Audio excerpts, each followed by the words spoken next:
Hey everyone, gather up, gather around. We'll start in a moment. We'll let everybody join. We'll see. We'll start in 1 second. Hey everybody, the chat is open. If you want to talk amongst yourselves, please feel free to chat. Uh, Feel free to chat as we let everyone join. Hey everybody. Hey, thanks for joining me. Thanks for joining me. Very exciting. Very exciting. Yeah, let us know where you're from. I love seeing. I see some Texas, Miami, Boston, Austin. I like it. One of my favorite places. Okay, New York, Harlem. There's a Los Angeles. It's about time Los Angeles showed its face. Okay, Baltimore. I see a Baltimore hometown. I'm in Ellicott City, right down the street. Kirkland, Hermosa Beach, Denmark. Yes, that's what we like to see. Arizona, Colorado.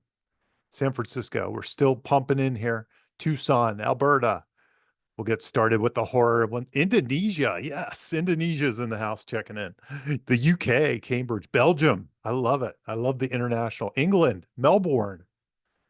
Yeah, these are great. Hong Kong, India. Man, we are international. Another India, Indonesia. We are really international today.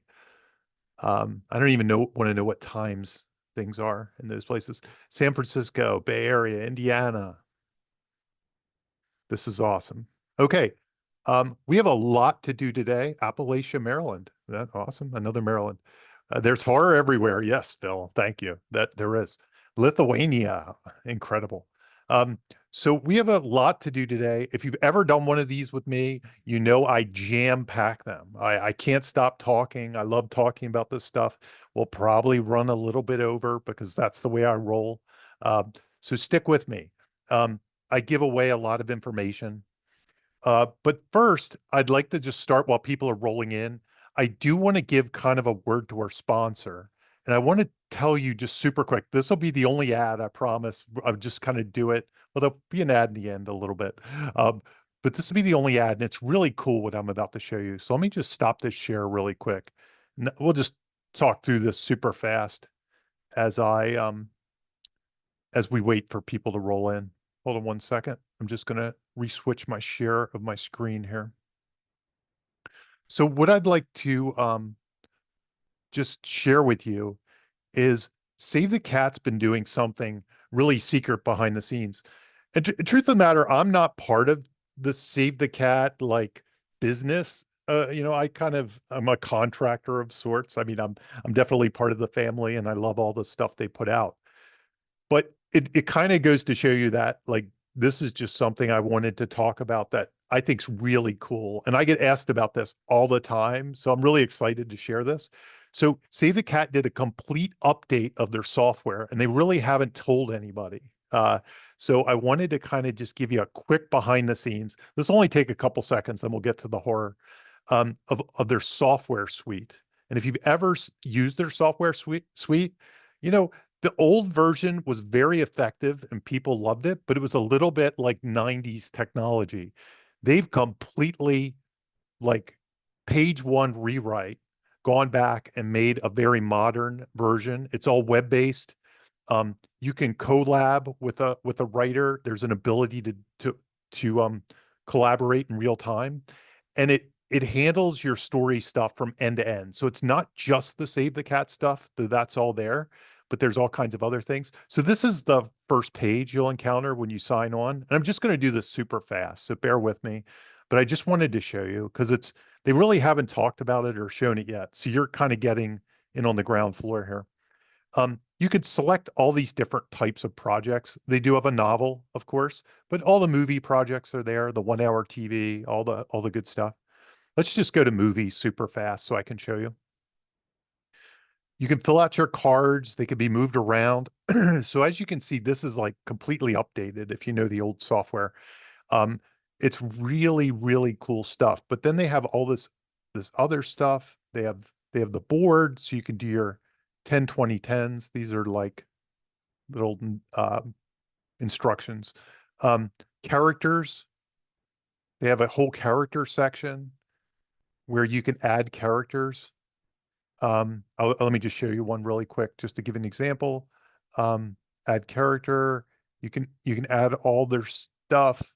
Um, if you edit the character, let's see what that does. You see, it has all the classic save the cat wants, needs, shard of glass. You can add that stuff in your outline. So it's a fully functional, like save the cat outlining tool at this point. They have locations, things, setups, and payoffs. You can do all this stuff in your outline. But then the other really cool thing that they have is now, for the first time ever, I sound like Gordon Ramsay or something. Um, you can actually write your script here. So you could say, interior office, day, it's fully functional screenwriting software. Jamie talks to camera, all the usual stuff. So it's a complete end-to-end suite now. I just wanted to give you a quick heads up. That's all I'm going to say about it. If you want to know more about it, go check out savethecat.com. Um, if you're into this kind of thing, I think you'll be super excited. If you use the old software, I mean, you're probably dying. You're probably going to turn me off right now and go check it out. Okay.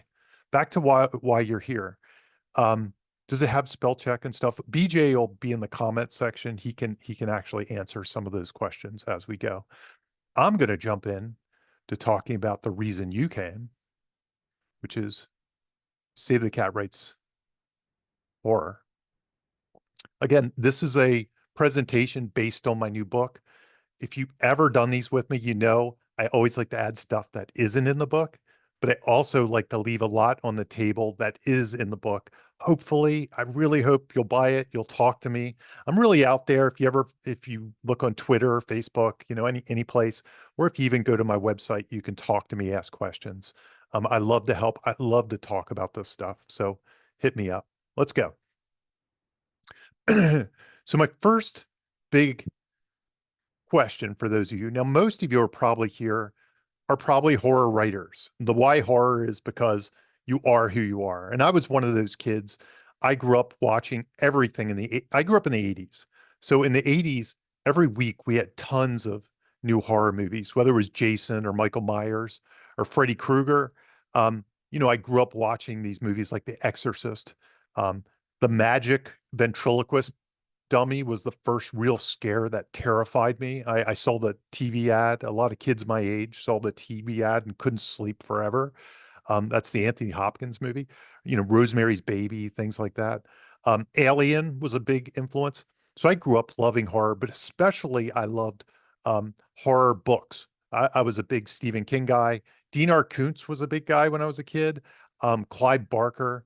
Um, all these things were huge influences on me. And I read them way too early. I read them when I was like 10 years old or something like that. Back in my day, the school libraries stacked this stuff. They didn't read it. They were like, hey, it's better that kids are reading than they're not. But if for some reason you're on the fence about writing horror, but you're still interested, there's a lot of reasons to write horror. Some of these are movie tinged. I think they apply to the novels as well. And this whole lecture applies to novels, lecture, whatever webinar. It applies to novels and films. But the usual pitch I give to people is horror is still a place where originals are almost as valuable as intellectual property. So like in the superhero world, what dominates? It's like the Marvel universe, the DC universe, sequels to the big animation films. I looked at the box office for this year, and go check it out. Go check it out right now if you feel like it. Go check out the domestic box office. Right now, you'll see that everything is either animation, it's superhero, it's somehow franchise related. I think the only thing that was kind of original on the top 20 this year was F1, the Formula One thing. So there was a biopic.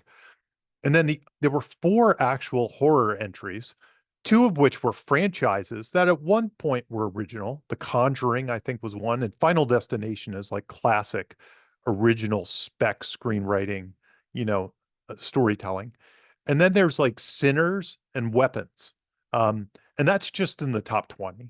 If you look down to the top 50, the top 100, there's even more and more and more. And part of this is a box office versus budget thing. if the other thing I would defy you to do, look at that box office list and you know, figure out what the budgets are. The only movies that are under like $50 million budgets are the horror movies. All the other ones are like 200, 300 million. It's Superman and things like that. They're all these massive things. The horror ones, even the franchise ones, like I know like the Final Destination franchise and stuff, like they don't spend 200 million on those movies. I think producer Craig Perry, a guy I know, he wouldn't tell me the budget, but I'm pretty sure it's probably closer to the 50 million to the 50 to 80 tops. And he might even laugh at that because I know they always pinch his budgets, but they perform great. Conjuring might be a little bit more. Sinners was obviously a little bit more. But you get some other movies like I have a buddy of mine wrote Clown in a Cornfield, which is based on his novel. And that movie's like a couple $1 million and change. And it came out and it made, it didn't make $100 million, but it made like 8 million in the box office. And then it goes to Shudder where it really pays its way and it's also licensed. So it's a big hit and may even get a sequel one day. So budget versus box office. It's one of the few places you can invest a little bit of money and get a big return. And for that reason, new writers who write spec screenplays versus the old guard and the assignments. So all those other movies you see on that list of the top 20, they're the old guard. They're people that have lots of credits. They get hired on assignment. There's multiple writers. They're in the WGA. They have big agents. They're high-powered writers writing those movies. But the horror genre actually sometimes you can break free as a new writer, as a spec writer. That's how I broke in. I broke in, I was kind of writing comedy when I first started screenwriting, and I was writing like big budget kind of stuff as well. And when I finally switched to horror, which was the thing I love to read the most, um, as opposed to like at the time I was trying to do like Fairley Brothers comedies or something like that. But when I switched to horror, it opened up the doors to so many new producers, managers, and agents. And actually, my first big sale, my first six-figure sale, and my first produced movie was a horror movie. And after that, I did like 4 or 5 others in succession. It's a great place for new writers if you can dabble in that area. Um, and theatrical versus non-theatrical. I talked about the domestic box office, but if you look at the non-theatrical, it's heavily populated. So what I mean is the streamers, the Netflix originals, the Hulu originals, the Amazon Prime for that matter, but Shudder as well. They commission and a lot of indie film. And then in recent years, there's this term called elevated horror. So you get your A24s or kind of these labels, or some of your places that made indie films, like serious indie films, have started to dabble and make like one horror on their slate a year. The term elevated horror is a little cheesy, and I'll talk about it later. It kind of it kind of started with Get Out. If you remember when Get Out came, everybody was like, "Is this horror? Is it not? This seems too good to be horror." It seems, and really the idea is that elevated might bring in a different audience than the pure horror audience like me, who goes to see every horror movie and doesn't care. But elevated, maybe people that don't like the horror genre might go see a elevated horror movie because of the casting, because of the social themes, because of some other element. And we'll talk about that in a little bit. So I'd like to start this whole thing by saying, what story are you telling? Like that's the first thing I want you to think about when let's say you're outlining. Oh, by the way, I should, one last piece of business before we get started. This is more a technical thing. The Q&A, totally forgot to mention the Q&A. There's a Q&A tab. So as I go through all this, if you want to ask me questions, don't use the chat, use the Q&A. And at the end, you can, and also upvote the Q&A, because at the end, I'll go through the Q&A one by one, and I'll use the upvotes to decide what question I'm answering. And I'll try to go through as many as possible, but use the Q&A if you have questions and upvote your favorite questions. Okay. So basically what this webinar is going to be about is how to use the Save the Cat model kind of in generating your stories, kind of outlining, kind of preparing, but also in writing your stories in general. And I'm not going to go through all the Save the Cat beats in this lecture. There are other places you can go for the Save the Cat beats. You can check the books out, but I also have, if you go to the Save the Cat YouTube um, uh, page, you'll find a lecture I did or a webinar. I keep calling it a lecture. I'm a professor. And don't raise your hand, just go to the Q&A. You'll find in that YouTube space um, a thing I did that has over 30,000 hits at this point that just is my view of how to use the Save the Cat beat sheet. I highly recommend, if you don't already know Save the Cat, check that out in addition to this. You won't be lost in this, but that'll fill in the blanks I'm skipping over. Okay. So let's say you're at the beginning of your concept and you're thinking about writing horror. The first question I have for you is, what story are you telling? And one of the questions related to that elevated horror, there's been endless debates in recent years over what is horror. Um, it's not supernatural. It's not horror. Yeah, maybe, but I still think even things like Michael Myers, even though he became horror at the or he became supernatural in later weaker episodes, he's horror in my opinion. And there are a lot of other non-supernatural versions of horror. Like I mentioned, Clown in the Cornfield, Scream, for example. There's a lot of things that aren't supernatural that are still horror. If it's meant to scare, it's horror. I think that's generally true, but there are some things that are meant to do deeper things than just scare. There are some stories that are meant to unsettle, but also like discuss a deeper truth. So it's not just scare. Um, it's too good to be horror. This is that thing Get Out started up. And I hear that every now and then. I heard it this year about like Sinners, for example. If some movie is kind of this high level of filmmaking, people kind of put horror in its own ghetto and kind of say, oh, it's too good to be horror. And I don't believe that for a second. Um, so what is horror? In the end, my personal opinion, I don't really get into the debates. If you think something is horror, then I think that's fine. That's good enough for me. If you have an expectation that a movie's going to scare you and things like that, um, and you believe it's horror, I'm cool. We're cool with that. But just for the purposes of this book and this webinar, I'd like to kind of lay some groundwork. So what is horror? Um, Genres typically, like when you think of horror, when you think of comedy, they're a set of audience expectations. Horror, comedy, action, romance, Hallmark, something like that. They're all just, what do you expect when you go to the comedy aisle? You probably expect a good laugh, or you probably expect something you can take lighter that's not going to depress you or something like that. And instead you can laugh at things. Action, you want that thrill ride. Um, a Hallmark movie is almost like this comforting kind of thing where you kind of aren't expecting big twists or anything. And in fact, they all kind of have similar storylines, but they're comforting and you're just there for the holiday. Maybe it's even in the background.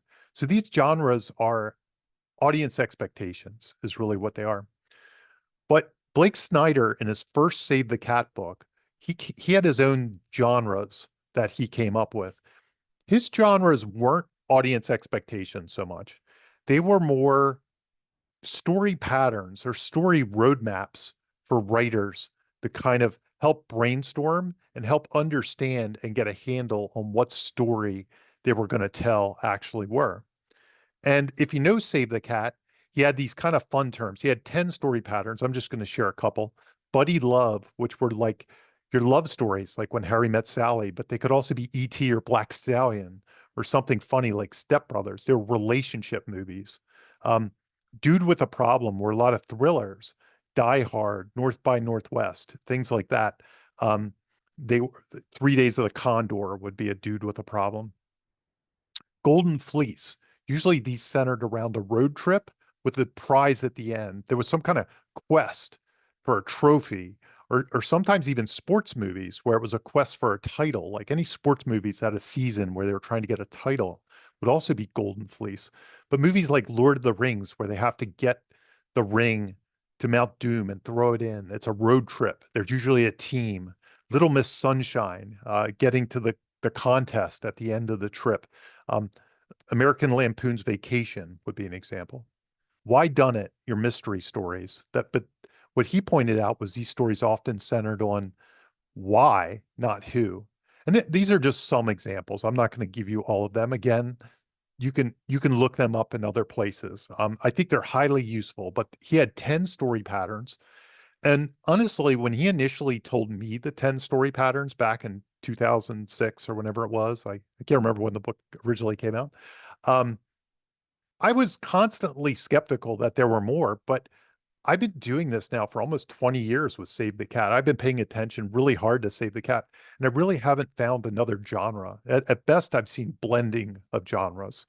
Um, but the big one that I latched onto, and the one we're going to talk about today, is the monster in the house genre. So monster in the house is composed of three very specific elements. And to be a monster in the house, you have to have all three of these elements.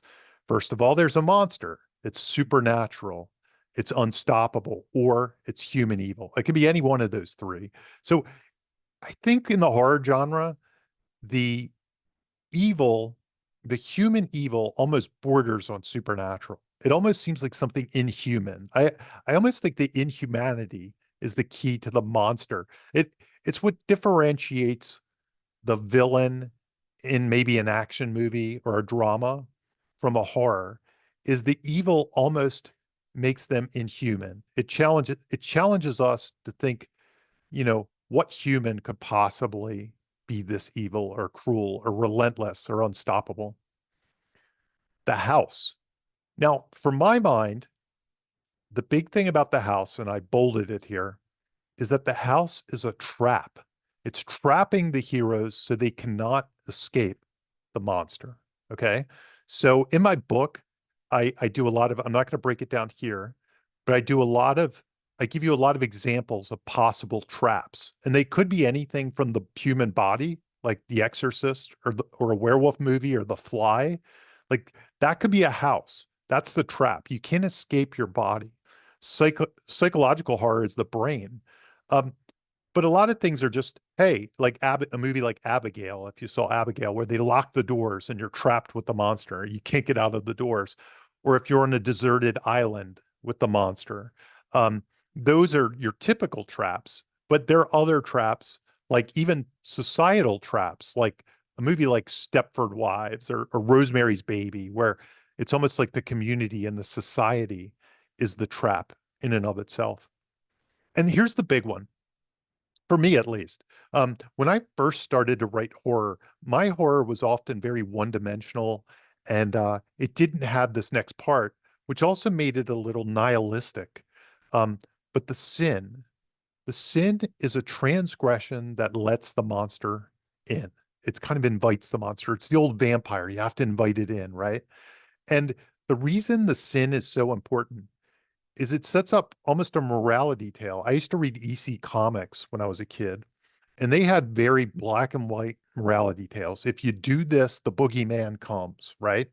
So there was a lesson, no matter how scary or how gory or how creepy it got, there's kind of a lesson behind it. Like, and this goes back to like grim fairy tales. Um, don't commit the sin, and the witch won't bake you in her oven, right? That's kind of what it does. Um, which allows you to almost be as mean and cruel in your writing as possible. But there's some karmic optimism at the end. They're kind of a happy ending because when we leave the movie, we're like, or we finish reading the book, we put the book down and we go, wow, that was horrible what happened to them. But at least if we don't commit that sin, we won't invite the monster in. So it's kind of a happy ending for us, even if it's not for the hero. So the sin was a big addition to my own writing that elevated, I'll use that word, elevated the writing. Um, and I think it's a hugely important thing to consider what the sin is. Now, the thing about the sin, let me stick with the sin for 1 second. The thing about the sin is it's not always a sin the hero commits. Sometimes it's a sin the world commits. Like if you think of a movie like Godzilla, the hero might be an individual person, but the world in their nuclear weapons advancement or something, they create the monster, they free the monster. Um, the one I always like to use, another movie from my childhood that scared the crap out of me, Poltergeist. Poltergeist. The family really didn't commit the sin. The father worked for a company that committed the sin, but he wasn't in charge of that. I mean, he's just as disappointed and surprised. So the sin was that they tore the tombstones down from a graveyard and they built the houses on top. So it was desecration, the sin of desecration. And so in my book, I have lots of examples to help you flesh out. That sounds like a great horror movie term. Flesh out your monster, figure out your trap, and come up with a sin that resonates with you and is right for your story. I have a lot of examples of that you can check out in the book. So, Monster in the House. Monster in the House stories are about people trapped with a monster in a battle for survival. And I think that's what horror ultimately devolves in, as we'll talk about in a second. So, again, are all monster in the house stories horror? So, I just defined monster, house, sin. Um, the truth of the matter is no. There are comedies and dramas like Cable Guy, What About Bob, Whiplash, things where people are trapped with some individual that's borderline evil, unstoppable, something like that. Now, again, I kind of skew for horror movies, the inhumanity of it all. Like this person's, you could debate whether Bob from What About Bob was inhumane, but certainly the guy from Whiplash almost borders on inhumane. And Cable Guy is so relentless that he's almost inhuman. Are all horror stories monster in the house stories? This is the other big question. And this is the interesting one. No, I don't think they are. And again, I'm not as didactic as I know Save the Cat sometimes gets a knock for being like, you have to do it this way. I'm a little looser, as you'll see. I feel like these are strategies to help you write. Um, I feel like you can cheat some things. So a lot of this stuff that I'm going to tell you is my strategy to help you write horror stories. It's not the only strategy. You might come up with your own strategies, but just keep it in mind. I'm gonna give you some of my seasoned, experienced wisdom, but that doesn't mean there aren't alternatives. So so I don't think all horror stories are monster in the house stories. Some horror movies focus on some other genre, and by Blake Snyder genre, I mean here. So they focus on some other pattern until Act Three. All horror, in my opinion, ultimately devolves into a monster in the house genre. So I think you need to figure out your monster, house, and sin for your horror movie, no matter what. But and I do think your story will eventually become a primal battle for survival. And you'll usually happen by Act Three. I mean, it has to happen by Act Three, but some movies might take longer and some might happen sooner, which we'll talk about in a couple minutes. Um, but by Act Three, all horror movies are about being trapped with a monster in a primal battle for survival. Okay. So I think it's important monster house sin for your story, no matter what kind of horror story you're telling. And we'll talk more about that in a second. In the book, I came up with a bunch of monster in the house subgenres. And these are just a couple quick ones. There's the monster buddy story, and that's kind of the hero befriends a monster whose help turns deadly. You can think of movies like Phantom of the Opera is in some ways or a classic story of that. The recent Megan movie is kind of like it's a friend, but it's a monster. I'm the monster. The hero transforms into the monster through curse, disease, or possession. This could be anything from The Fly, um, Substance, The Substance, um, The Shining, lots of these movies, werewolf movies, things like that, body horror. Keep them out. These are monsters who threaten to invade a space. So a lot of these are like The Purge, or those kind of movies, or even some zombie movies, like whole seasons of The Walking Dead or whole episodes, um, or Night of the Living Dead, Dawn of the Dead, or kind of keep them out. Escape the Lair. I mentioned Abigail. earlier. You're trapped in a layer. Don't Breathe, a movie I break down heavily in my book, is an escape the layer. People are trapped in the monster's lair and they have to get out. Stranger in a Strange Land. Hero enters a new hostile world where locals deny or hide the danger. This can be anything from like Midsommar to Hostel or something like that.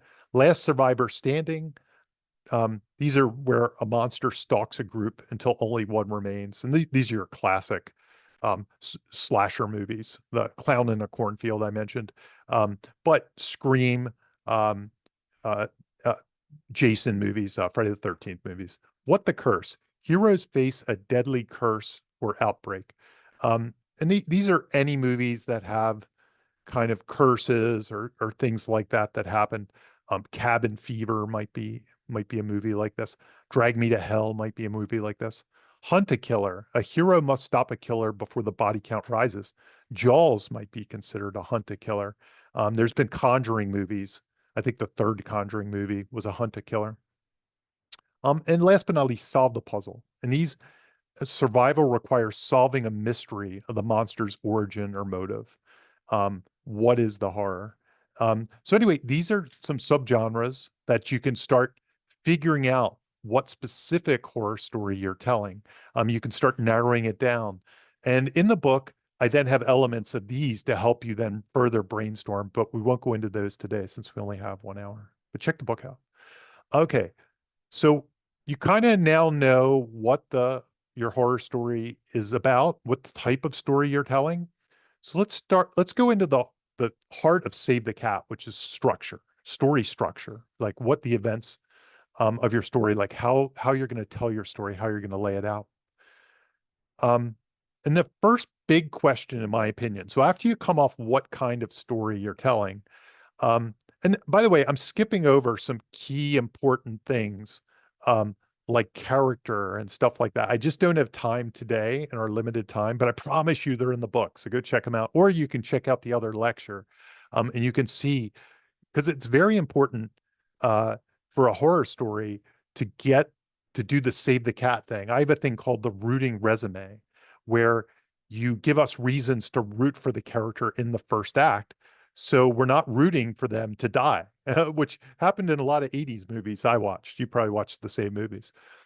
So assuming that you have the characters together, the themes together, your monster house, sin, all these things together, the first big question, maybe your subgenre as well, the first big question to ask is, when do the heroes of your story realize they're in a life or death battle for survival? Okay. That's the first big question. When in your story? Now, if you're thinking about your book, is it at the midpoint of your book? Is it toward the end of your book? Is it at the very beginning? Is it page 1? You know, in a movie, is it the 12-minute mark? Is it the 25-minute mark? Is your first big question you need to ask yourself. Because there's two answers. The first answer is going to be slow burn. And slow burn stories are about simmering dread. They have a long fuse. The audience often knows more than the hero. Okay. They're the slow kind of simmering thing. Where Relentless is explosive urgency. The monster is fully engaged. The primal survival stakes are front and center. They happen very early. And I have a beat called the We're Trapped with a Monster beat. And it's kind of a floating beat in the Save the Cat beats, which I'll show you in a minute. There's 15 typical Save the Cat beats. In Save the Cat Writes Horror, I expand a few of those, but I also add some floating ones, and this is one of them. So this beat can occur anytime between the catalyst and the break into 3. It usually doesn't happen before then because you need time to set your hero's ordinary world up so we can kind of see what the upside down world of the monster looks like. So usually this happens between catalyst and the break into 3, the break into the third act. And this is the moment the hero realizes they're trapped with the monster and it's a fight for survival. Okay, so for Relentless Horror, in Act 1, the trapped with a monster beat happens somewhere within that first 25% of your story. It floats Some stories you figure it out at the catalyst. Most stories you figure it out around the break into two, which happens at the very end of Act One for a relentless horror story. So these are stories that this is what defines a relentless horror story is you're setting up the trapped with a monster beat in Act One. Okay. So the monster in the house are clearly introduced in Act One. The main hero knows they're locked into a primal life or death battle for survival. Because there's some stories where the hero doesn't know, but the audience does. Okay. But in a relentless horror story, the hero knows. In fact, they've usually tested the doors. They've tried the locks. They've tried to escape a little bit. And they realize, you know what? I'm locked in with a monster. What this sets up is an Act Two that, or the promise of the premise that is the battle for survival. So if you go to see one of these movies or read one of these books, you expect the first act to set all the things on the board and then Act Two to just go. You're, in Act Two, they're battling vampires or they're battling zombies. They're trying to keep the doors locked. They're trying to find a way out. That's what you expect almost from Act Two of Relentless Horror. Sometimes it can push the the the testing can push a little bit into the fun and games or the beginning of Act Two, but usually it happens pretty much before Act Two. And then there's still some tests to be done. The story DNA is about survival. So what's story DNA? This is a term from the first Save the Cat, and it's in that YouTube video I talked about. I'm a big proponent of story DNA. So the idea of story DNA is the first step is to come up with your log line, right? Of any movie, novel, short story, anything, TV show, TV pilot, come up with your log line. And the log line consists of what's called story DNA: hero, goal, obstacle, stakes. Okay. So, and this is really the hero and their goal in Act Two. So it's what's the movie about? So, for example, Raiders of the Lost Ark is one of my favorite movies to use this with because it's simple and it's my favorite movie of all time. So the hero is Indiana Jones. The goal is to find and retrieve the lost Ark of the Covenant. The obstacle are the Nazis and the mystery to find it, and the stakes are life or death. If the Nazis get it first, they'll use it as a weapon to win the war. Okay. Hero, goal, obstacle, stakes. Notice this is Act Two stuff. This isn't, if I said, what's the hero's goal at the beginning, it would be like to teach college or to do good in archaeology or something like that. This is after you do everything in Act One to set up and put the pieces on the board so the engine, the roller coaster can start. It's kind of like Act One, we have to build the roller coaster and give them a push. Act Two is the roller coaster. Okay. And that's why we call it the promise of the premise. And that's what Relentless Horror does. So just some quick movies. These are examples: Scream, Texas Chainsaw Massacre, Evil Dead, Shaun of the Dead, Train to Busan, a lot of zombie movies, but a lot of slashers as well. Some slashers hold the monster off, like Halloween's a classic example of one that is a slow burn, which we'll talk about next. By the way, if you have any questions, if you came late, remember, go to the Q&A, load up your questions. I'm going to get to all of your questions in the end and upvote your favorite questions. Okay. Slow burn horror. Here we go. So what happens in Act One of slow burn horror? At the end of Act One, so at the very end, here's what we can expect. In slow burn, and this is the defining thing about slow burn, the hero is not engaged in a life or death battle for survival. That life or death battle has not been, the roller coaster hasn't been completely built yet. We're still kind of a little bit dabbling in ordinary world territory. The hero is not aware they're in that life or death battle for survival, but the monster is active. I should say it could be active. In some movies, we still don't know, or in some books, we still don't know about the monster yet. The hero is aware of the monster, but isn't aware the monster is a threat to their survival. That could be another. So these are ors. Like these are I should say, so you should read these this way. The hero is not engaged in a life or death battle for survival, or the hero is not aware they're in a life or death battle for survival, but the monster is active, or the hero is aware of the monster, but isn't aware the monster is a threat to their survival, or the monster hasn't appeared yet. Okay. So you see the difference between slow burn and relentless? And relentless, the roller coaster's built. And slow burn, it's still emerging. Or maybe the audience sees the roller coaster, but the hero doesn't. Okay. Or maybe the roller coaster hasn't even, we don't even see the car yet. We don't see the first dip yet. So that's the big difference. And last but not least, the monster has appeared, but the hero isn't trapped yet. They don't feel like they're locked in with the monster yet. Maybe they're observing the monster. Maybe they're keeping their distance. Maybe it's somebody else's problem. So one of these things, or maybe several of these things, has to happen for you to be in slow burn territory. Here's the very interesting thing. The story DNA about slow burn is usually about something other than survival. Like that's the thing. So what do I mean by that? Whatever's happening at the beginning of Act 2, you still need a hero, goal, obstacle, and stakes, right? But if the monster isn't around, or the person isn't trapped in a life or death battle, the question is, what is that hero's goal? What is the obstacle to that goal? What are the stakes? That's the tricky part about slow burn. Now I'm gonna go to my screenplay novel writing consultant mode for a second. Okay. Normally, this is a big, big, big problem with story that I see is people get into Act 2 and they have a hero without a goal.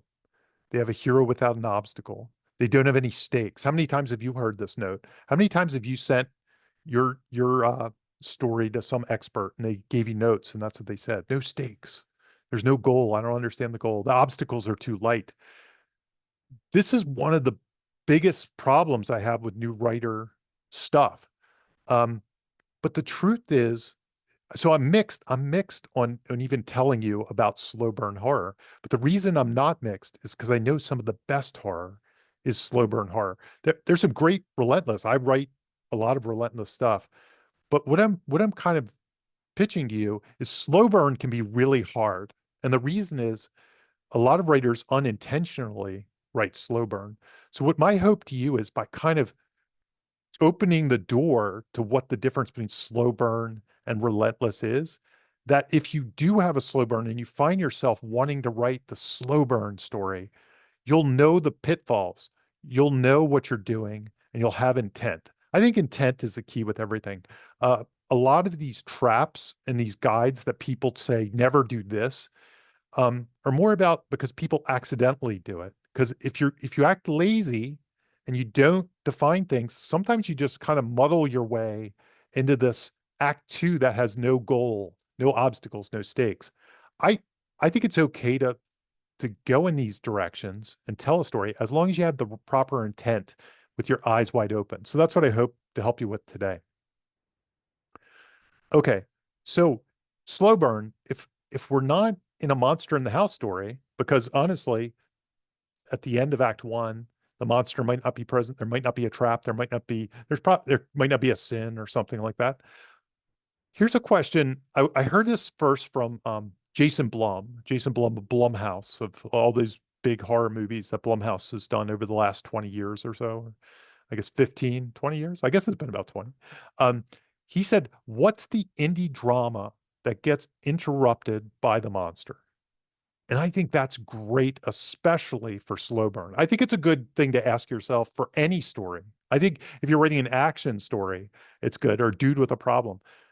But for slow burn, it's essential. What's the indie drama that gets interrupted by the monster? And here's the way I interpret that. What's the save the cat genre that will get interrupted by the monster?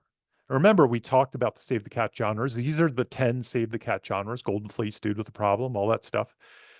And this is where I think elevated horror shows up. Remember that question we had in the beginning? What's elevated horror? And a lot of horror guys like me, And I write some schlocky horror. I'll admit it. I write some elevated horror, but I like a good like Bloodfest or some silly kind of wild and crazy thing too. But when I'm asked what elevated horror is, this is where my mind goes. A lot of the movies that are in the slow burn category need to be an indie drama as well. So you see a lot of these movies have different save the cat genres in Act Two. So they're almost like hybrid movies in some ways. They start out as rites of passage, like The Witch, or Hereditary is about grief, or The Babadook. Let the Right One In is about growing up. Godzilla Minus One is kind of about guilt and growing up. They start with these indie dramas and the monster in the house comes. So they're these hybrid movies. And then the monster in the house will interrupt the indie drama eventually. Then there's other ones like Buddy Love. The Substance it's kind of a buddy love. Midsommar is a buddy love. So here are some slow burn examples. Now, even something like Alien is actually slow burn. Even Aliens, if you really piece it out, the monster doesn't truly emerge in the house and the trap until the midpoint. Barbarian, Sinners. If you've seen Sinners, you know the monster doesn't even appear on the stage until the midpoint and doesn't even collide with the heroes until around the all is lost moment or the 75% mark of the movie. Hereditary, I've mentioned. The Witch, I've mentioned. Get Out is kind of like the original one that set up off this new phase of elevated horror, even though I think elevated horror has been around since The Exorcist, Rosemary's Baby, all these kind of great movies I grew up with as a kid that were kind of indie dramas mixed with supernatural and evil. Okay. So now that we kind of know slow and relentless, let's get into the beats. These are the 15 beats. Again, if you don't know the 15 beats, I don't have time in this particular lecture to go over them. So please check them out. Go to the YouTube page, go to savethecat.com, check them out. I think you'll kind of follow along. They're pretty intuitive. There's a lot of detail. You could spend a lifetime analyzing each one, and I kind of have. But you can also spend 10 minutes and kind of get the gist because they're very intuitive. I mean, there's nothing. Blake basically codified things we kind of instinctually knew, but then broke them down into 15 good pieces to use. Okay, so Act One, the ordinary world. So I'm going to talk about Act One as kind of a block, and I'm just going to kind of jump around to kind of point out some things that are very specific to horror movies or horror novels and stories. Okay. So the ordinary world is the opening image, the setup, the theme stated, the catalyst, the debate, and the break into two. Like this is again, this building the roller coaster usually. And most stories, you're building your promise of the premise. You're getting the audience to the point where the story DNA is in their head and they have a question. The main question is, will the hero achieve the goal from the story DNA and overcome the obstacle? Or will the stakes, the horrible thing happen? That's the whole purpose of Act One, introducing the hero, what that goal is, what the big question is, hero, goal, obstacle, stakes. Act One is all about setting that up. So here's the first thing I notice or I point out about horror stories in particular. The opening image is the opening scare. Okay. And while there are some stories that kind of allow you to start with a creeping dread to get there, and I come from the movie business, but also I write novels as well. And if you've ever been on Query, you usually have to send your first couple chapters. And if you're writing a horror story, you really, really, really want to show them your horror chops, right? Same thing in the movie business. Netflix has data that people give movies like 30 seconds or something like that before they click them off. I mean, it's terrible, right? But that's what you're judged by. They really want you to nail those first 30 seconds, that first minute, that first 2 minutes. So opening image is opening scare. Kicking off with the scare is like a horror tradition. It's been around forever. But in the streaming era, especially in movies, it's practically mandatory. So you got to hook attention. You got to show people that it's horror. You have to kind of make them comfortable. So here, while you're brainstorming this, if you're kind of on the fence of how you want to start it, because there's an infinite amount of ways of how you could start your horror story. Here are some types, some common types. The first kill is one of the most common types, right? Jaws, Scream, you could list a ton of these where kind of the first kill, even it could be the first kill the monster ever did, but it could also just be the first kill in a new series, like that the monster's returned and it's the first kill of that series. Flash forward. This is usually a glimpse of the future of your story. So Sinners does this. It kind of shows the aftermath of the story and it makes you question, how do we get here? Something like Don't Breathe kind of skips to the end of the story and there's like a major character in jeopardy and you're like, how is this going to, happen? Origin of the horror, how it all began. So movies like Halloween shows Michael Myers as a child, like how it began. 28 Days Later shows like the initial kind of attack or raid that started the disease, the zombie disease. There are a lot of stories that show the origin, whether it's like Hellraiser and the guy playing with the puzzle box and kind of initially, it's kind of the origin of the horror for that story. It's a very common way. Um, and it's funny in movies, origin of the horror is completely cool. In books, sometimes I've heard people say prologues and things like that aren't a great idea. But I'll be honest, if it works, it works. If the origin makes the most sense for your story, go with the origin. Um, and then this is a new one I see a lot in these elevated stories. It's called the horror before the horror. And it's the one I really want to tell you about because I see this all the time. And it's it's a tragedy or trauma that's not specific to the actual monster, but it shapes the hero and it allows you to give a horror beat. So Midsommar did this, The Descent does this, like with a car accident. So Midsommar, there's this horrible like suicide that happens with a gas mask, and it's very creepy and scary and disturbing. The Descent has a car accident. There's a lot of movies with car accidents. Megan has a car accident. There's a bunch of movies with car accidents. But horror before the horror, which is, if you know Save the Cat terms, the shard of glass. So your character has a character arc and it's based on some trauma that happened to them, and it's called the shard of glass. The horror before the horror is often the shard of glass. It's showing the shard of glass. Um, I always say Finding Nemo, it's not a horror movie, is a great example of this in some ways. When Marlin is there and all the eggs get eaten for the fish and his wife gets killed in the beginning, and it's the trauma that causes him to have a flaw later on, and it happens as a prologue to the movie. And last but not least, Red Start. And some movies like Alien, Hereditary, they kind of have this slow build, this unease from the start. And it's another way to do it. It doesn't necessarily satisfy that like opening chapter read thing. But if you're really good at Dread, um, and I have a whole section about Dread. I think Dread is the underrated special sauce for all of our horror stories. And I feel like if you buy my book for one thing, just skip to the Dread section because I think I got a lot of good stuff on that. Okay, let's move to the catalyst. In Relentless Horror, the catalyst is the first moment the monster collides or intersects with the hero. In Slow Burn, the catalyst is the first moment the obstacle course, I'm sorry, the obstacle, sometimes the monster that drives the second act collides with the hero. Okay. The hero is always in the catalyst beat. This is the big one because it's sometimes I'll ask people, what's the catalyst? And they'll be like in Jaws, for example, they'll be like, oh, it's that first kill in the very open. Um, but that actual beat is not the catalyst. So the opening scare is not the catalyst. Just keep that in mind. The opening scare is usually just the opening scare.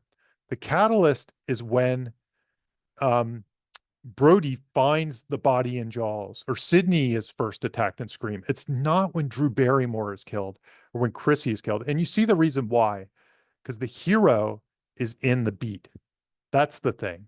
Because let's say Chrissy was killed in Jaws at the open, but Brody never found the body. Then you wouldn't have a story.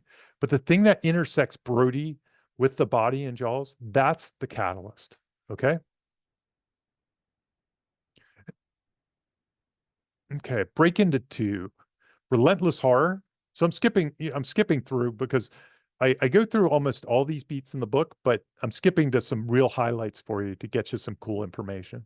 So break into two, relentless horror. It's the moment your hero realizes they're trapped in a battle for survival. Usually that's the break into two.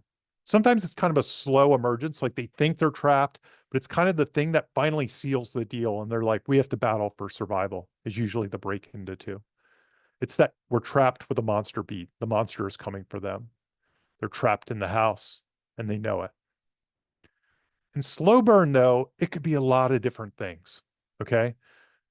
It's the way I like to generally pitch it is the hero commits to a course of action that inevitably pulls them onto a collision path with the monster, a path that will soon trap them in a fight for survival. The big determining factor is the hero is not trapped with a monster yet. And common reasons. The monster hasn't emerged. The monster isn't recognized as a life or death threat. The hero is not yet trapped in the house with the monster. And they're your key reasons. So in slow burn, the big thing is you have to look at it as how does that indie drama inevitably put them on a collision course with the monster? And that's the tricky part about, that's why slow burn can be hard. So slow burn break into twos are often about the indie drama that you're writing. Sometimes it could be an introduction of this new thing. Like in Megan, we're taking Megan in the house. The monster is coming in the house. So it's entering the ordinary world. Or maybe they're moving to a house, like a creepy house or something. Like so a piece of the monster house sin is coming into place sometimes.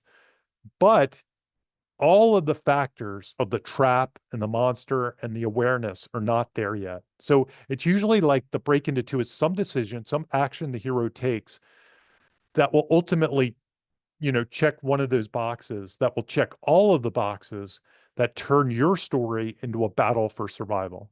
I hope that makes sense. It's a lot of words. It makes more sense. Check the book out. It goes a little deeper into it. B story.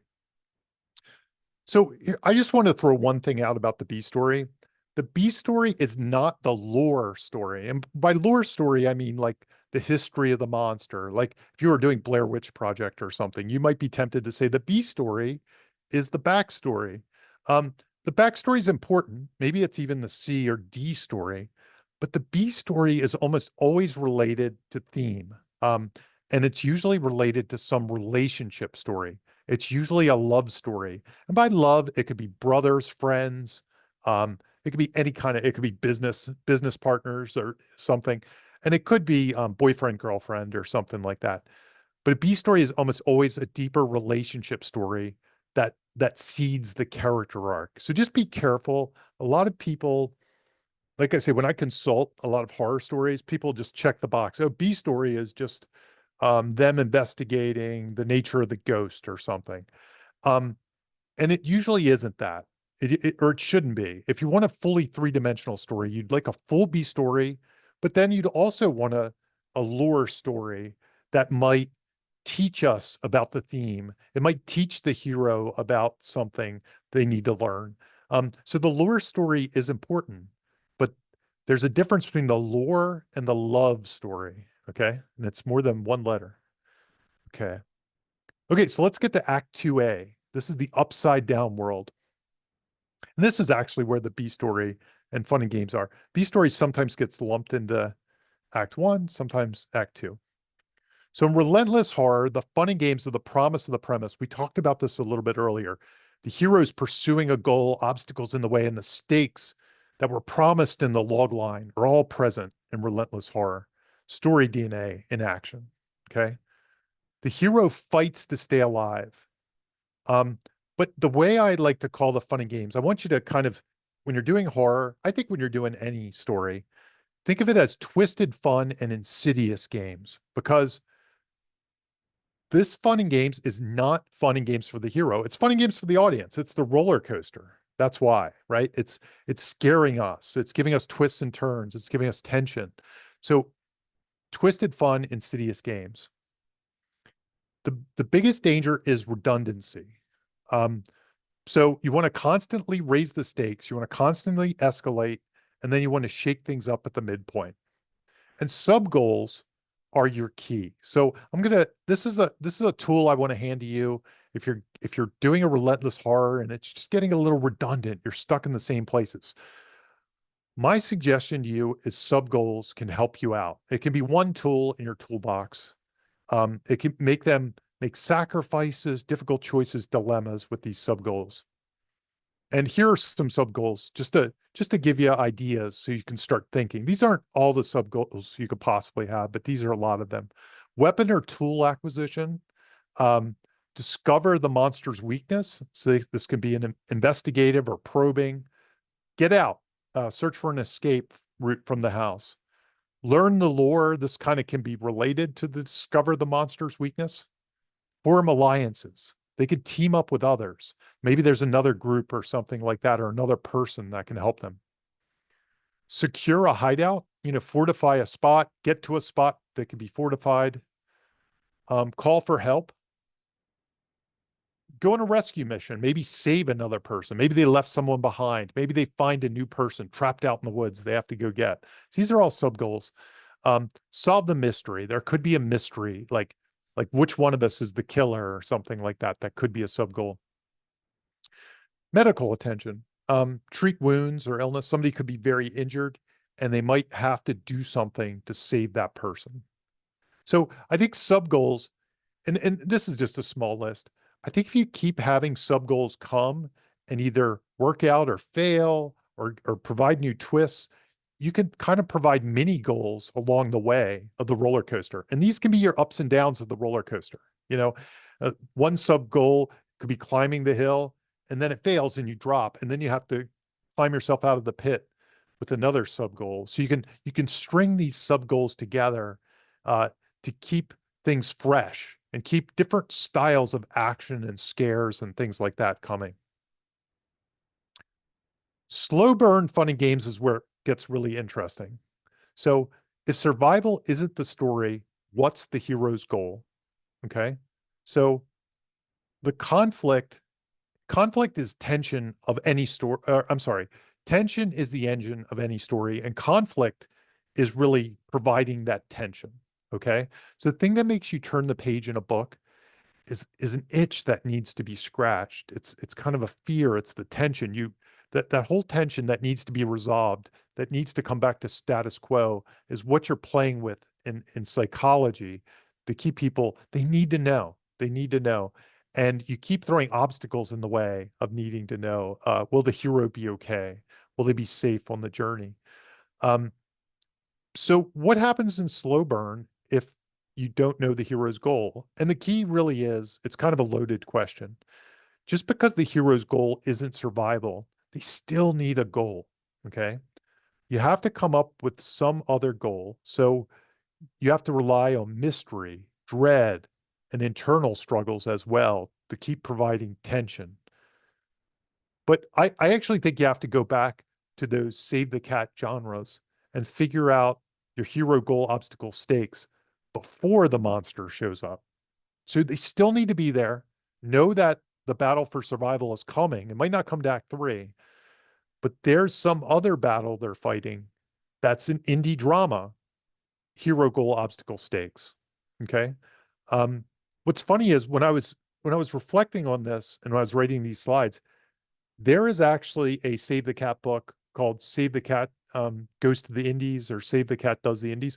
And it's actually a book I don't hear talked about too much because all those indie movies kind of came and went in some ways. But I think it could be very useful as a companion to the Save the Cat Writes Horror book, because it's almost like those kinds of stories are what you're interrupting with the monster. Okay, so slow burn is a disease. So I see some people raising their hand. Put any questions in the Q&A, and I'll get to those at the end of the webinar. And upvote. Don't forget to upvote. So you're watching this disease gradually take hold. You watch the symptoms kind of come to the surface. You watch the illness get worse. It ends in a final life or death struggle. So at some point, it's going to be, you can't ignore it. So again, dread, a slow, you're slowly taking hold with these symptoms. It gets worse and worse and worse.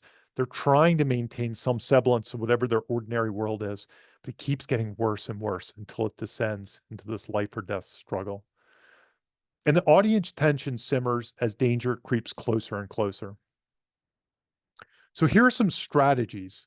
If you're dealing with a slow burn horror story, here's some strategies that I think work really well. The fun and games beat usually comes off this debate beat where, let's say it's a haunted house story. It's like, is the house haunted? There's gaslighting, there's testing, there's research. They're trying to figure out if the house is haunted. Sometimes the fun and game extends that debate. Sometimes the heroes wrestle with the ambiguity of the situation. Is there a monster present? Is this dangerous?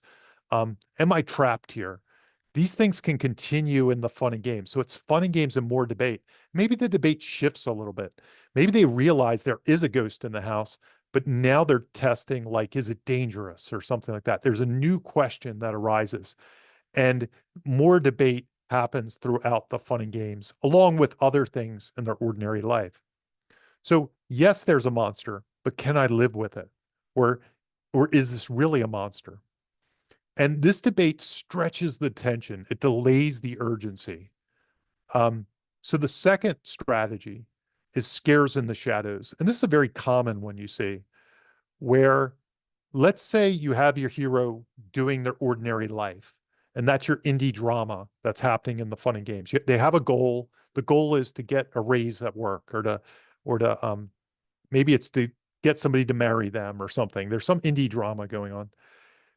But in the shadows, where the audience sees, where a different POV, we watch the monster, and the monster is doing things outside the hero's awareness, or sometimes on the peripheral of the hero's awareness. So the monster keeps coming closer and closer, and the audience often holds superior position, or at least they've read the blurb on the back of the book, so they know where the story's going. And these regular kind of shadow scares and kills, they keep the tension on schedule, but they also deliver the horror thrills.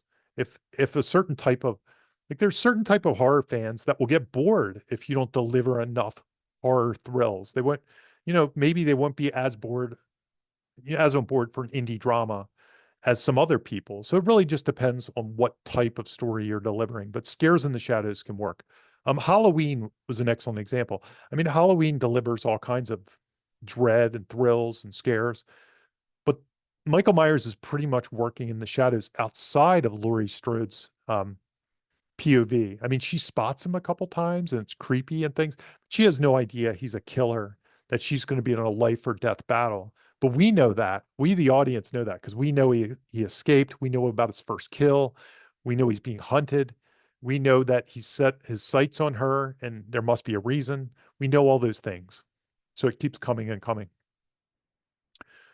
Drama, drama, drama. And this is what I've already kind of said a few times, but the real world conflicts keep us hooked.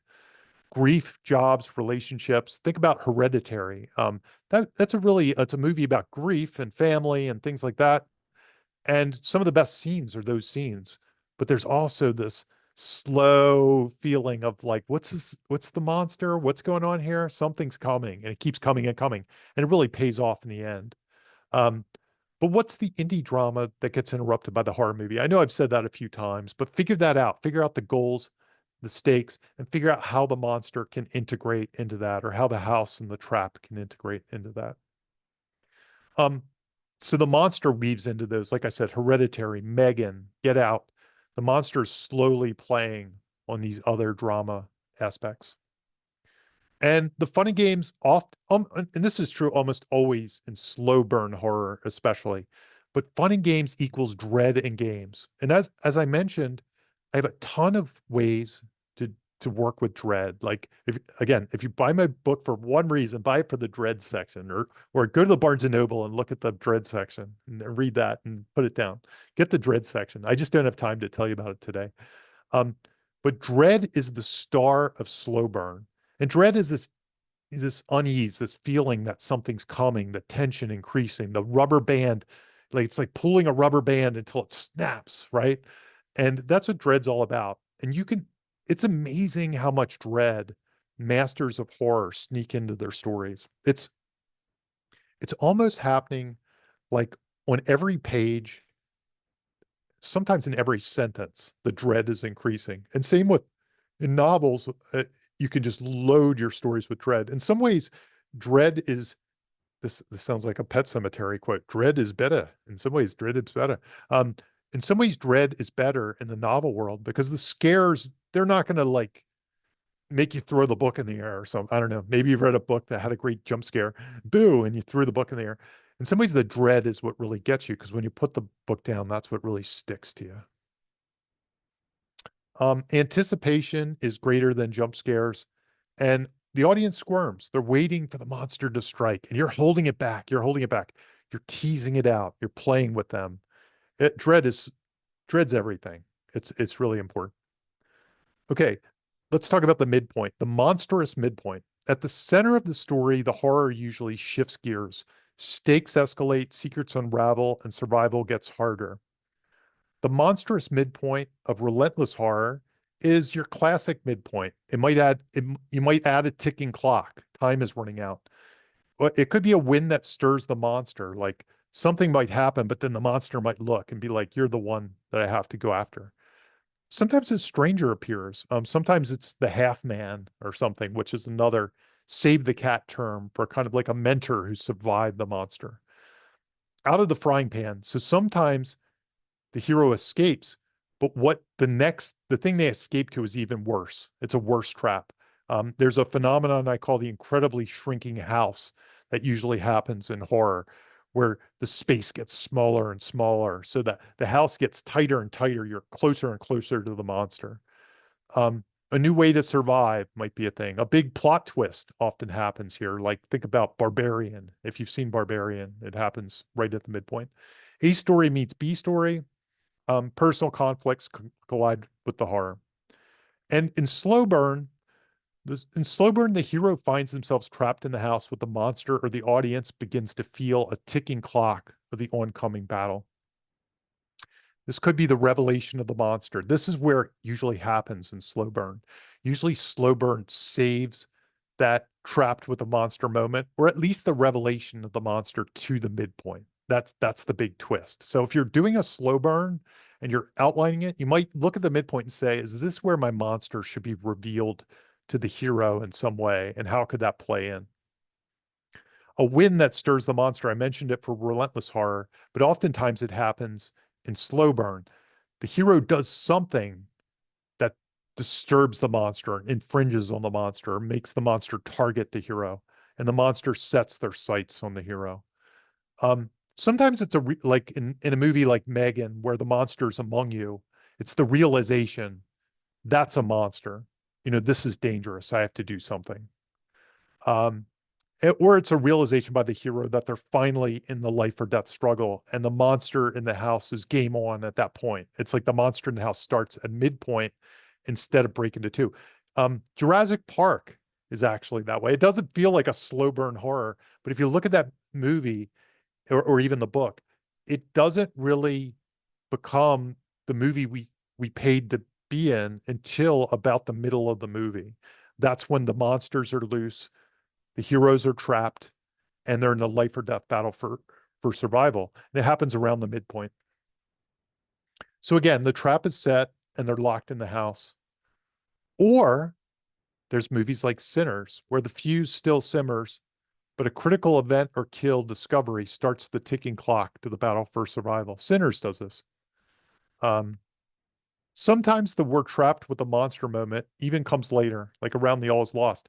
They're the slowest of the slow burns, but they do happen probably more often than not these days. So let's talk all is lost. The all is lost, it's kind of the same for horror as it is for anything. It's what's the one thing your hero fears the most in context with the story. Do that, okay?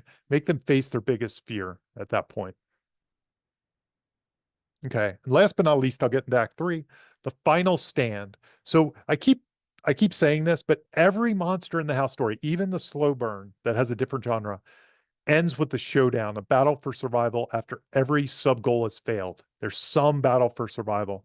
And the forms of the final stand for you to brainstorm if you're actually doing your beat sheet are: we have to kill it. Heroes turn the table, set traps, and hunt the monster. Okay. They have to kill it. They have to slay it. They go on a mission to kill it. One last chance to escape. A desperate bid for freedom under a ticking clock. So Get Out, The Mist, Train to Busan. There's one last chance to escape. And they have no choice but to try. They can't hide in the room anymore. They have to go for it. We must defend ourselves. This is almost the opposite of that, where the monster is going to make one final assault that night. Like, let's say the vampires are coming that night, and the heroes have to hunker down and defend themselves for one final battle. So whether slow burn or relentless, horror climaxes with these life or death confrontations. And there's a thing called the 5-point final stand. You might have heard the 5-point finale. This is very similar. I have some extra beats.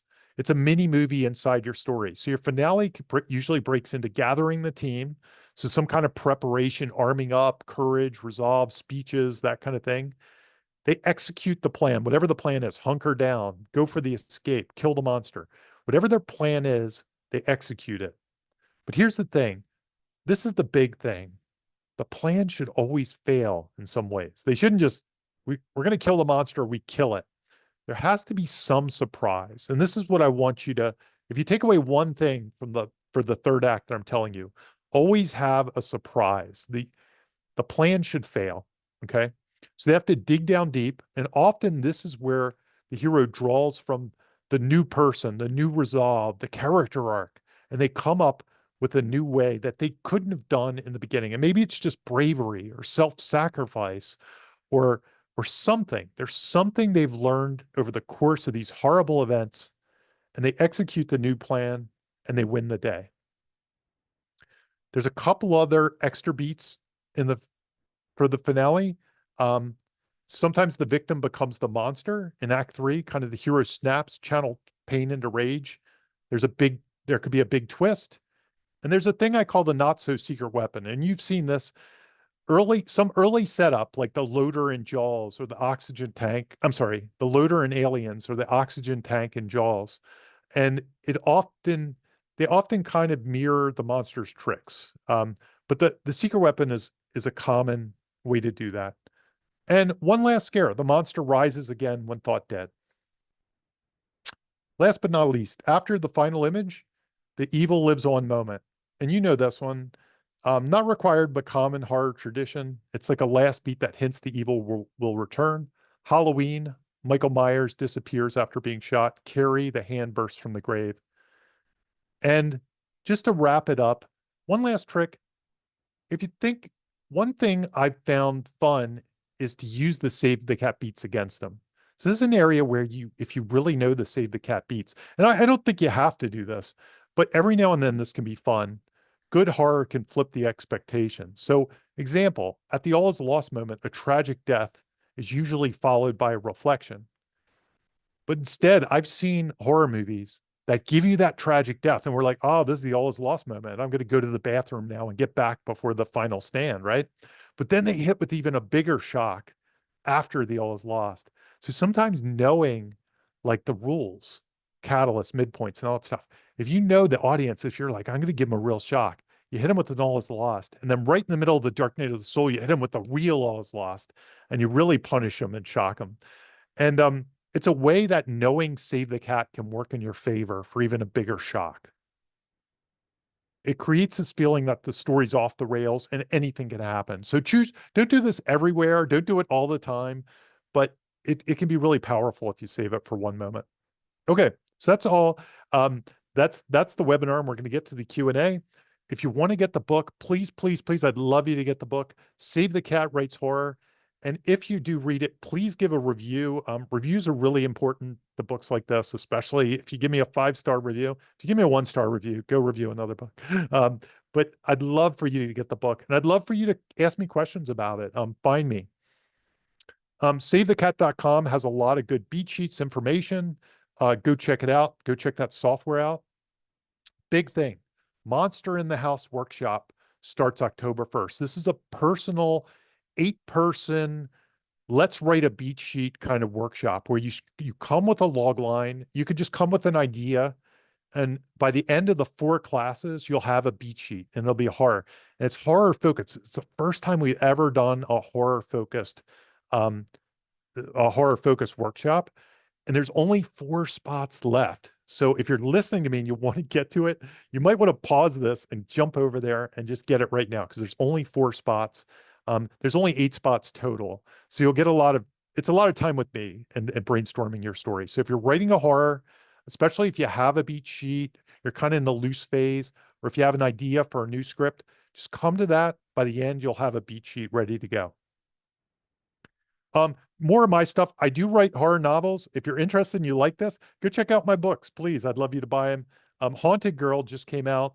I have a sci-fi one it's sci-fi horror called Nomad. And you can also find me at jamienash.net. I'm on all the socials. Please find me. Please talk to me. I love talking about this stuff. You won't be burdening me at all if you have questions. And I do a podcast called Writers Blockbusters. It's very horror focused. Basically, we break down writing tips from not horror movies, all movies, but there are a lot of horror movies in our catalog. So you can see a lot of the movies I talked about today. 2 hours of talking about the writing of them. You can listen to that. Okay, so let's do the Q&A. Like I said, usually I go a little long, so I'll stick around and answer as many questions as I can. Okay, most recent. Let's see what we got. I'm going to go to upvotes. Most upvotes. Glenn, will we be able to access the recording later? Yes, I believe you will. So I'm going to mark that. You will. It'll be on YouTube at some point, probably pretty soon. Can the monster be the protagonist? Yeah, I mean, this does happen sometimes. Like, think about like a werewolf movie or The Fly or The Shining for that matter. There's a thing I talk about in the book called the heel turn, especially. It's a wrestling term, but there are certain movies where the protagonist is kind of the cursed one, like in The Shining. And then when it gets to the all is lost, there's a heel switch. There's like a protagonist switch where Jack becomes in the movie, The Shining, he becomes the monster and we have a new protagonist almost, the kid. They're the ones in danger. That's a very common way to do it, but there are other ways to do it too. But I think the monster can sometimes be the protagonist, usually like for something like The Substance or something like that. I think that's where you'd see it, but I do talk about that a little bit in the book, a little more. But yes, I think the answer is yes. Okay, October J. I like the name. Is that a real name? October? That's awesome. If that's your real name, that's awesome. And maybe it's just your moniker. I would like to mix multiple genres with horror. I hope you got a lot of ideas for that today, October. For instance, horror and romance. I think it's a great way to do it. How do you recommend we curate the beats around multi-genre fiction so that we hit all the necessary genre conventions? So it depends. If you're mixing horror, again, in my opinion, horror always devolves into a battle for survival. If you're just taking horror tropes, like let's say, I'll give you a bad example, like Hotel Transylvania, okay? That's not a horror movie, in my opinion. It has monsters and has creepy stuff. Like, so if that's what you're doing, then it really is just using the horror paint to paint your characters, your settings, your dialogue, your romance. And I think that pretty much follows straight romance, right? You just paint it differently. It's a different color of paint. However, if you really want to mix romance and horror, I think you do what I suggested here, is you find out where that I'm trapped with a monster moment is. You write a romance, you sprinkle it in, and then so I hope that helps. I hope today really helped you as far as all that goes. Because really that's what today was about. If you're doing a horror. Now, you might just want to do the paint, because I know romance is a different animal. I don't know much about romance. What are your thoughts on psychological horror? How do you place it into a different genre? I would like to add that I'm tinkering with an idea. This is Sarah, by the way, for psychological horror, where the MC doesn't see the horror because it's his normal life. Interesting. The monster would be his father. How could one make that work? It's a tricky one. So are you saying that that like the monster would be his father? Um, I I think the important question I would need to answer is who whose POV thinks it's a horror movie? And if nobody's does, maybe you're not writing a horror movie. Maybe you're writing almost like an ironic story that, somebody's missing the horror around them. And maybe then I would approach it really not like a horror movie. Like if the hero never perceives that it's horror, then and they're the POV character, then it sounds like it's almost a different genre, but with the irony that horror tropes are the things surrounding them. But I'm not quite understanding your question. It sounds really interesting, actually. Maybe if you want to message me later, I might be able to ask you a couple more questions. It's complicated. Does the sin usually occur as the inciting incident structurally? Nope. Nope. Sometimes it can be a mystery element that's found out much later. Like Poltergeist, it's not found out till like the midpoint. Um, Freddy Krueger. So the sin of Freddy Krueger is people took the law into their own hands and murdered Freddy Krueger, right? And they don't find that out. It's kind of a mystery that they find out later on. Um, However, sometimes it can happen very early, like the monster's summoned or something like that. Sometimes it can happen in Act One. So it's really a floating thing. It really depends on your story. Sometimes it's backstory and mystery, and sometimes it's catalyst and upfront. Okay, so it could be either one. It just depends on the type of sin you're actually trying to deliver and story you're trying to tell. Okay. So, how did you get your first agent? Interesting question. It was probably through the horror stuff. How I got my first agent, and I'll answer any questions in these, even if they don't pertain to horror. Um, and I should say this. Here's what's cool about horror. So, after I sold my first thing, I had a lot of little projects and specs going around. They were floating around. I was trying to sell them with everybody. And I found that horror was great because this is the key managers, if you've ever dealt with managers, and I assume you're talking screenwriting agents, literary agents are a whole different thing. But managers are kind of, I always say they're producers without money. Okay. Because, and this isn't true of the biggest managers, but the managers you and I would probably deal with are producers without money. They need your projects because they want to produce things and they can't afford to get Marvel or Stephen King's last book. So they want to attach to your work and then go float it around. I had a manager trying to sell multiple projects of mine, and he became one day he said, you know what? I'm, I'm working on 5 of your projects. He was trying to build a slate of projects. And he's like, why don't I just be your manager? Like I kind of came to him through a director who I pitched a director and the director was attached and they took it to this manager and the manager was trying to do hustle. And they were like, why don't you just be my client? Similarly, that manager was using an agent to try to sell these projects. And that agent was working on like 4 or 5 of my projects and then said, hey, why don't I just be your agent? So I got them both kind of the same way. And what the moral of that story is, go try to sell your stuff in any way possible. Approach managers. Managers, I think, are a great thing to approach. They're hard to find. It's not easy. It's not like an easy thing. You're not going to be able to just email a manager tomorrow. It's going to take you a year to find a manager or something, maybe 2. Approach directors, approach actors, approach people that want to make movies. Just eventually, if you start selling stuff or start getting in the business of writing, they'll be there and you'll just already be in a relationship with them. That's my suggestion. Okay. Carolyn, yes, there will be a replay of this session. Okay. Oh, I think somebody answered you.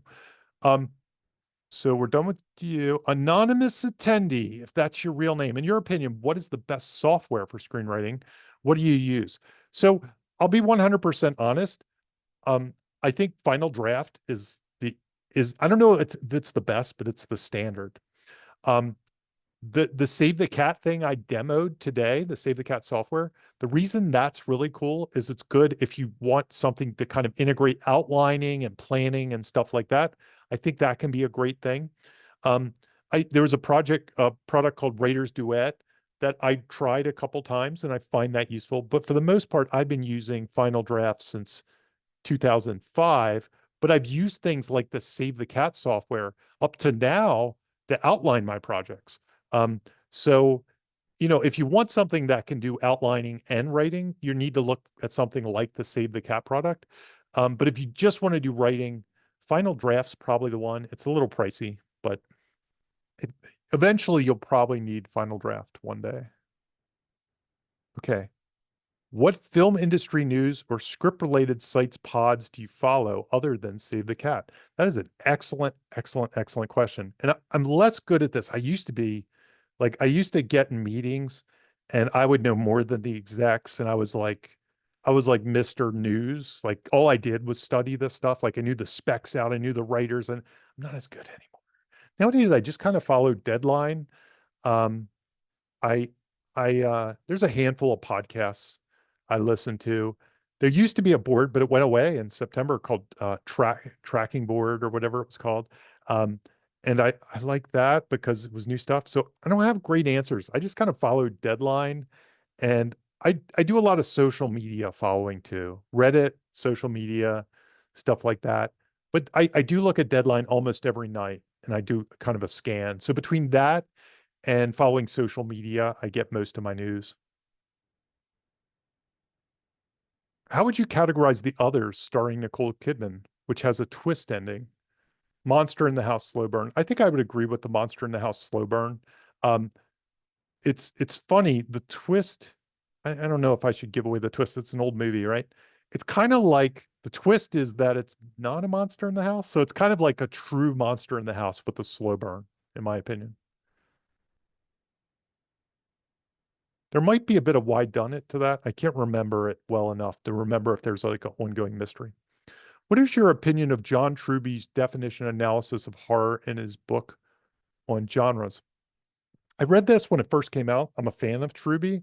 Um, I can't say I don't know. I don't know. If it works for you, it works. It wasn't almost in depth. I wanted a whole book on horror. So that's kind of where I stood. It wasn't so much I didn't like it. I think he did fine. Um, I almost wanted a whole book on it as opposed to like a chapter or whatever he did. So I don't have a huge opinion of it, neither negative or positive. I love craft stuff, so I like reading anybody's opinion on any of that stuff. And there's no real right or wrong. It's what works for you. Um, that's a very diplomatic answer, right? What would the sin of Halloween, the Halloween franchise be? This is a good question. I've thought about that a lot. And there was a book I read not too long ago that kind of says the point of Halloween and a lot of movies that came out in like the late 70s, early 80s was the fact that evil exists. Like there was no sin. Like that's almost the horror of it, is that there is no there's no lesson to be learned to prevent it. It's just like this monster exists. We don't understand why bad things happen. And that's what makes him so scary. So he might be an outlier for the actual sin in some ways. I can't say it's like one of my favorite movies, but I can't say I've ever, we did a writer's blockbusters podcast on it. Now I'd have to go back and see what I said. Go check me out. Go check my work. Because I might have said it there and I might have said exactly what I just said. Because I think that's my opinion is Halloween is almost like nihilism in some ways. And that's what makes it so scary. And I don't usually go like there's some people that go for horror for that. It has a limited niche, the mean horror, the kind of evil horror, the thing. Now Laurie does win in the end, so there's that positive, but the evil does live on. So I'm not exactly, not a great answer. Go check out my writer's blockbusters for my answer. I'm sure I said it there. I probably did a deep dive. No, you won't have access to the slides. Sorry about that, but you can go watch and take screenshots. Um, where may we find the character video that you mentioned in the intro? Yeah, there's a YouTube page. If you do Jamie Nash and Save the Cat, you'll find like two long videos. It's the one that has like 30,000 views, and I can't remember exactly what it's called. Okay. Where will the software be available to download if you're already a subscriber? That's a BJ question. Maybe he can answer you somehow, but I don't know exactly. I'd say go to the website, contact BJ. Oh, he's typing an answer. He's gotcha. Um, let's see. Why do you think dark fantasy is dominating the horror book section while having barely classic horror? Um, I don't know. It's just having a moment. That's kind of a good young people question. Um, I kind of love like things with a horror tinge. I love horror. I was a fantasy guy growing up, but for me, the darker the better. So I get it. I do think there's something about reading books and stuff like that that maybe fantasy like you go to for fantasy, you go to books in some ways. I don't know why. It's always been that way where horror is often movies and books. But yeah, it's just I don't know why it's super popular, but I think it's cool. I don't really have an answer for you there. What level of gore is best for novels so it's not muddled down? I think it depends on the audience. Like, if there are certain books, there are certain gore things that turn readers off. I'm in all the social media, like book talk kind of things. And there are some people that are like, I don't do those books because of the gore, but I like this book that this person wrote. Some of the authors that are really gory, people just stay away from, and the other people are attracted to it. So I think that's really just who you're writing for. If you want to write for the gore people, write for them. If you're not into that as much yourself, or if you want to save it for big shocks, like you want to have that one chapter that really just blows the doors out, then do that. Okay. I'm sorry. That's a great question. I wish I saw it earlier. Can you elaborate on the meaning of the indie drama? All I mean by that is like um a dramatic movie, like kind of like the movies that show at Sundance, movies about rite of passages and things like that. Um, a movie like Lady Bird, for example, would be an indie drama. They're usually movies that, they're not genre movies. They don't have comedy, they don't have sci-fi. They're a little bit more about ordinary people, day in the life, things like that. So that's all I'm saying. You can just take that as drama as opposed to indie drama. Don't worry about the word indie too much. I think I hijacked Jason Blum's word with indie drama. Okay. Is horror before horror the best, most common jump off for a slow burn? I think it's very common these days. Like most of the elevated horror I'm seeing does the horror before horror because it kind of allows you to cheat. It allows you to kind of slow burn the monster, but also provide a horror beat up front. So I don't know if it's the best. I would never say anything's the best. I mean, I love Scream. Like I love that Drew Barrymore scene, and I like to write scenes like that, like mini movies, like short films. And you see that a lot.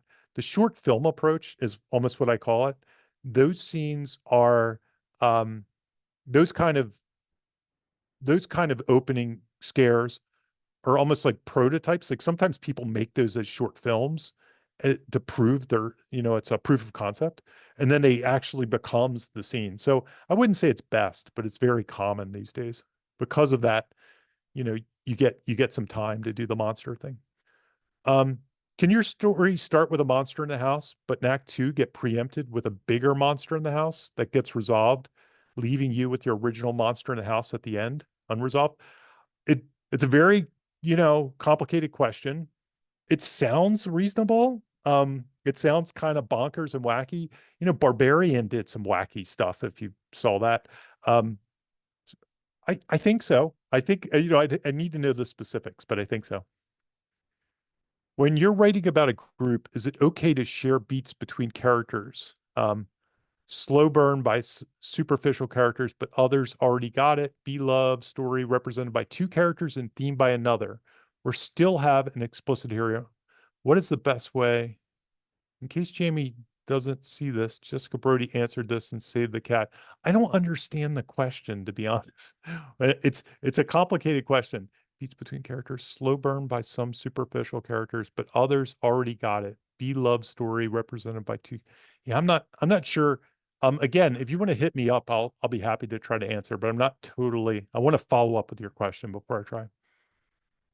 Is it dangerous? Is it dangerous bad to have a project that blends Relentless and slow burn?